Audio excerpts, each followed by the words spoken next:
Investigative journalist Ross Coulthart, who interviewed whistleblower David Grusch, joins me now. And Ross, David Grusch has spoken publicly only once in your interview for NewsNation. He will now tell his story under oath to Congress. How do you think he'll hold up under questioning? He's really looking forward to it, Elizabeth. This is a unique opportunity for an intelligence officer who's operated at a very high level inside the US military and intelligence establishment to reveal for the first time what he actually knows. I do caution, though, people need to be aware that Mr. Grusch is still under the obligations of his security oath, and the Pentagon and the intelligence community know that, so he can't say anything that breaches national security. And that's a frustration for him. I'm sure he'd like to say a lot more than he's allowed to reveal. Right. Well, his story, even what he can say and has said thus far here on this network, is incredible.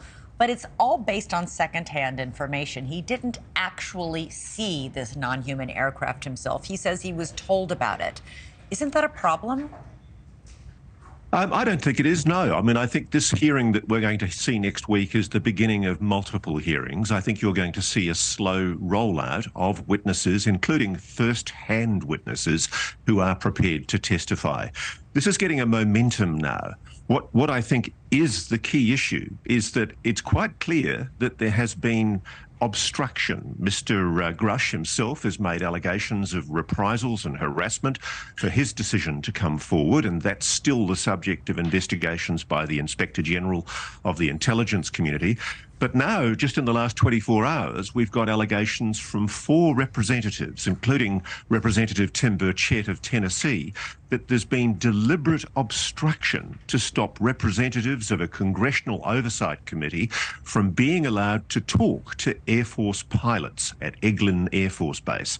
And I think this is really important, Elizabeth. This is a congressional oversight committee doing its lawful job, trying to hold the military and the intelligence community to account. And there is an allegation from Mr. Burchett and from Representative Luna that in their efforts to talk to pilots at Eglin Air Force Base, the commanding Brigadier General blocked pilots from being interviewed by Congress's Oversight Committee. Yeah. And you really have to wonder what's going on here. Absolutely. And that doves exactly with one of the other witnesses who will appear, Ryan Graves. He's appeared on this show several times and has talked about the fact that many of the pilots are actively and vociferously discouraged from reporting what they are seeing up there. He says it was almost a nightly event that they would be out on patrol, out doing maneuvers, and they would see something that they didn't recognize and had to file a report on that. But they were told to bury these reports. That's true. And this is why I think there's the focus in this first committee hearing on the pilots, on the military representatives, because I think it's very important here to make the observation that in the preliminary reports that came into Congress, there was kind of ambiguousness about whether or not there was any issue of national security or flight safety threat. And the various representatives from the intelligence community who gave evidence in the very first UAP hearings were a bit one way about it.